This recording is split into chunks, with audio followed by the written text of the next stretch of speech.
Now students, after Nernst equation, we will learn equilibrium to calculate equilibrium constant Kc from Nernst equation. Okay, we will derive a formula, and on that formula questions was asked in board exam so many times. So equilibrium constant क्या है बच्चों, एक बार remember करें, recall करें. In 11th, equilibrium constant represented at Kc is equal to concentration, molar concentration of product upon molar concentration of reactant at equilibrium state.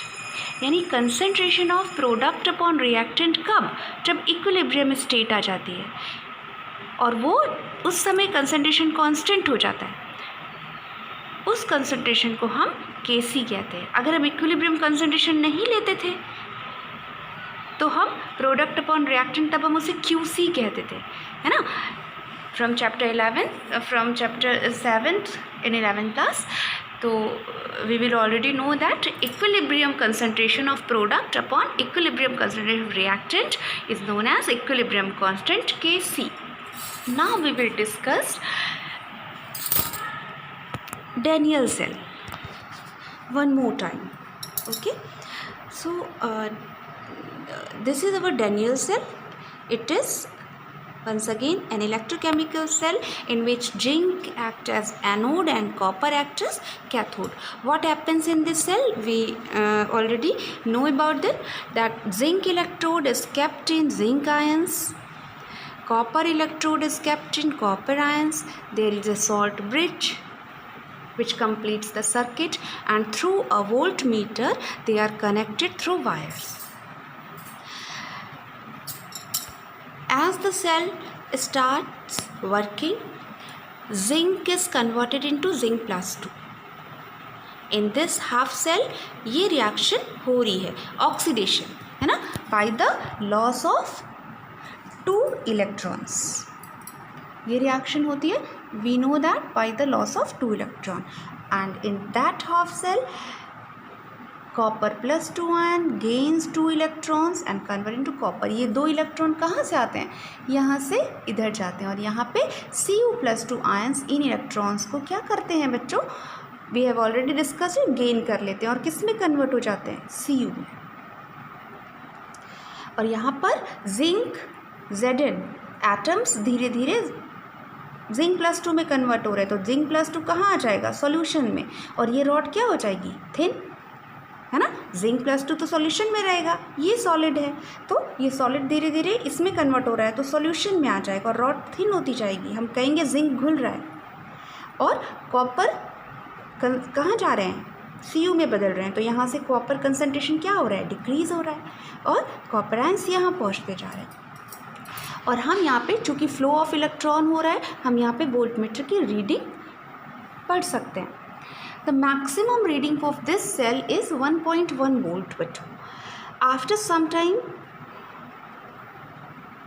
It was notice that voltmeter reading decrease हो रही है.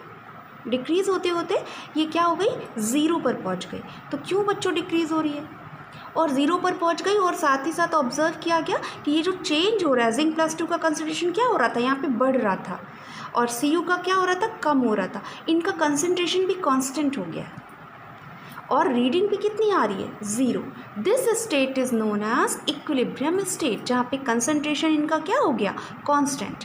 यानी अब Zn plus 2 में जो convert हो रहा है, तो Zn प्लस 2 भी Zn में हो रहा है, यानी इक्विलिब्रियम मेंटेन हो गया. Cu प्लस 2 का कंसंट्रेशन कांस्टेंट कैसे रह सकता है, जब ये इसमें बदले और ये इसमें बदल जाए, तो इक्विलिब्रियम स्टेट में क्या आता है, हम ये रिवर्सिबल साइन लगा देते हैं ना, ऐसा, यानी ये इसमें बदल रहा है और ये इसमें बदल रहा है, ठीक है, और उस समय कंसंट्रेशन कांस्टेंट हो जाता है और सेल वर्क करना बंद कर देती है, सेल का पोटेंशियल ज़ीरो आ जाता है.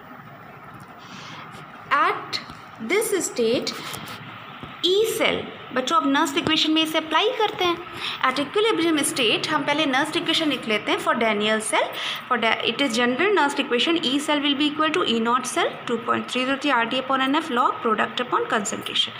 एट इक्विलिब्रियम स्टेट बच्चों क्या होगा, इक्विलिब्रियम स्टेट पे concentration of product equilibrium concentration होगा, रिएक्टेंट का कंसंट्रेशन इक्विलिब्रियम कंसंट्रेशन होगा। और ई सेल रीडिंग कितनी आ रही थी वोल्ट मीटर में, 0, यानी ई सेल क्या हो जाता है इक्विलिब्रियम स्टेट पर 0। तो हम लोगों ने यहाँ पर इक्विलिब्रियम कंडीशन अप्लाई कर दी, तो हमारी नर्स्ट इक्वेशन ये हो गई है। Now product upon reactant at equilibrium concentration क्या कहलाता है, Kc। तो हम इस टर्म की जगह हम Kc लिख सकते हैं। अब ई नॉट सेल और ये वैल्यू इधर जाएगी, तो E naught cell will be equal to 2.303 RT upon NF log Kc। तो this is a relation between E naught cell and Kc। बच्चों अगर टेम्परेचर 298 केल्विन है, because R and F are constant, it is 298 kelvin, then इसकी जगह हम क्या रख सकते हैं 0.059, ये वैल्यू इतनी आती है at 298 kelvin. So E naught cell और Kc के बीच ये रिलेशन है। In board exam, if Kc is given, then you have to calculate E naught cell, or E naught cell is given, then you can calculate Kc from this formula. What is N? Number of electrons lost by anode or gained by cathode. For example, in this case N क्या है 2 है, इन्होंने gain भी 2 किए हैं और loose भी 2 किए हैं, ठीक है। तो बच्चों इस तरह से हम Kc equilibrium constant E naught cell से कैलकुलेट कर सकते हैं। Now one more thing related to this topic, electrical work done, कितना वर्क किया है सेल ने। It can be electrical work done, और सेल ने जितना वर्क किया है इट कैन बी कैलकुलेटेड, और it is represented by the decrease in Gibbs free energy. Gibbs free energy में जितना डिक्रीज़ हुआ है, दिस इज़ फॉर डिक्रीज है इसलिए negative. Change in Gibbs free energy, वो चेंज कैसा है नेगेटिव है, यानी decrease in Gibbs free energy इसके बराबर होता है। तो अगर आपको इलेक्ट्रिकल वर्क डन दिया हो, गिब्स फ्री एनर्जी पूछें या गिब्स फ्री एनर्जी मालूम है, तो that will be the work done by cell. Now electrical work done by the cell कैसे हम कैलकुलेट कर सकते हैं बच्चों। Actually electrical work done is the cell potential multiplied by total charge, जितना चार्ज कैरी किया है और सेल पोटेंशियल। तो suppose cell potential is E cell, और चार्ज बच्चों if n mole of electrons are transferred, n mole electron और 1 मोल electron पे charge कितना होता है, फैराडे कांस्टेंट के बराबर 96500।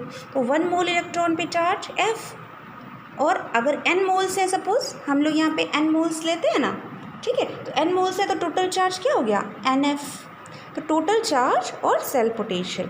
सो और ये electrical work done decrease in Gibbs free energy के बराबर होता है।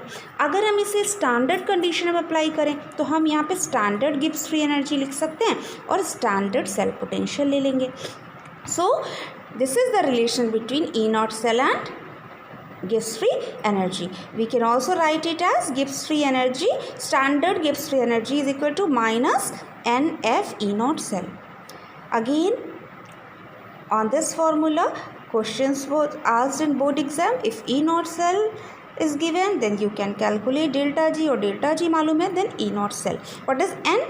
Same जो हम N नर्स्ट इक्वेशन में लेकर आ रहे थे, नंबर ऑफ इलेक्ट्रॉन्स लॉस्ट और gained by number of moles of electron lost or gained by anode and cathode और cathode।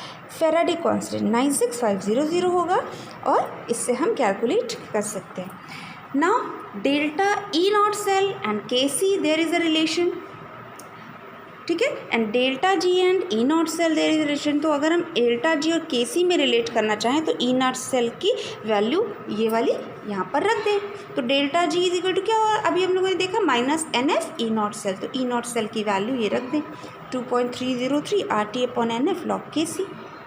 इस वैल्यू को यहाँ पर रख दिया है। NF और NF कैंसिल हो गया, क्या आया माइनस 2.303 RT लॉग Kc। तो this is relation between delta G and G naught and Kc।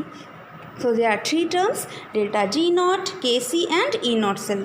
सबके बीच में रिलेशन हम लोगों ने देखे। इन पर न्यूमेरिकल्स आते हैं बच्चों, इन तीनों इस पर भी आते हैं, इस पे डेल्टा जी और के सी पर, या फिर डेल्टा जी और E naught cell. So do the numerical on these